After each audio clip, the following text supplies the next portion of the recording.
Yeah, my name is Richard Casper. I'm the executive director and co-founder for Creativets, but also the chief visionary officer for We Should Write Sometime. Creativets is my nonprofit that helps combat wounded veterans heal through arts and music, and We Should Write Sometime is a tech app, kind of like Bumble or Tinder for songwriters to help them connect around the globe.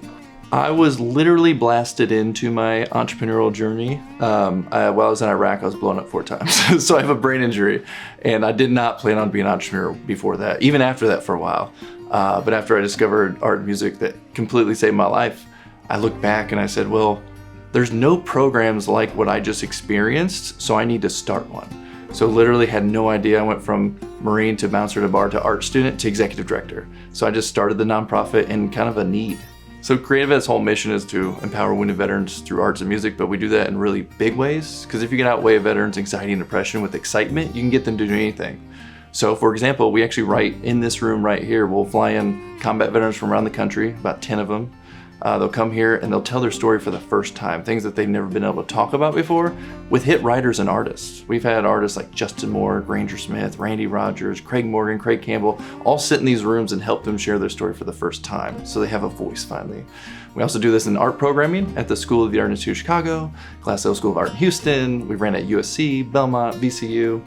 The whole part of that program is a 3-week fully accredited art program to help them heal through arts just like they would in songwriting. Like, how do I tell my story in a different way? Some of the early success I had was legitimately just trying to build something and telling everybody about it. And so I told a lady I just met who's a philanthropist, I said, hey, I really want to start a nonprofit, but I don't know how. And she's like, well, I do. And I was like, oh, cool, how do we do it? And she was like, hey, I'll get some board members, you get some board members, and you build programs. I'm like, that's what I'm good at, sweet. And so we just launched into it. And that first year, it was really difficult because I had no idea what the nonprofit landscape looked like.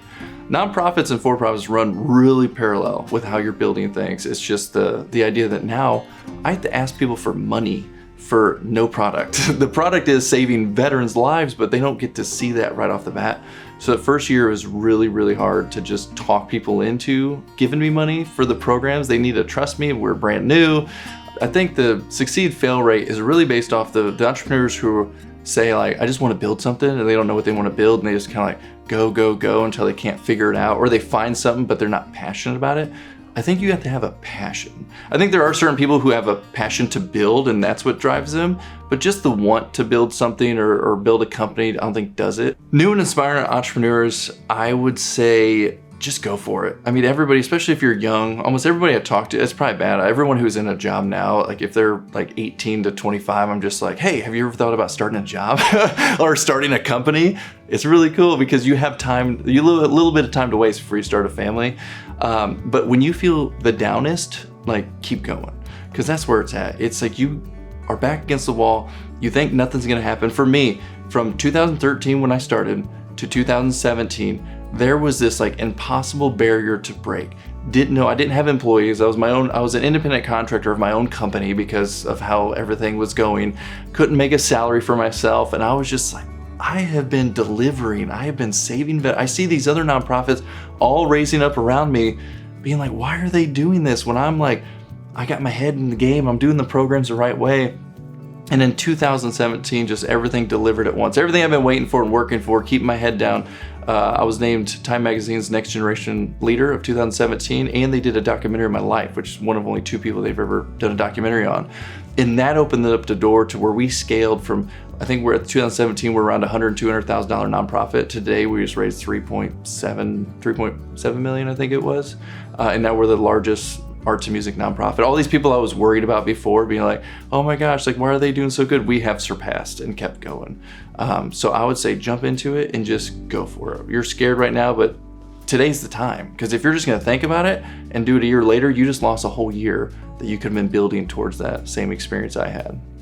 So Nashville is probably the only place I could have started. Honestly, both Creativets and We Should Write Sometime, the culture, the vulnerability, and the people. So when I was living in Illinois, I would travel down here and meet a songwriter and then go back up and then schedule a write later for that same songwriter. And I realized I just need to move here because you need to know people to get to know other people. Just Tennessee in general, so friendly and so kind that when I came, they just accepted me with open arms and helped me build what we built today. One of the easiest ways people can give back to us is actually just by listening to our music. So if you look up Creativets as the artist, you'll see Creativets featuring Aaron Lewis, Creativets featuring Justin Moore, Creativets featuring Granger Smith. But when you listen to those are songs written by veterans for veterans, but royalties from you just listening comes back to us as an organization. So that's one of the easiest ways you can help.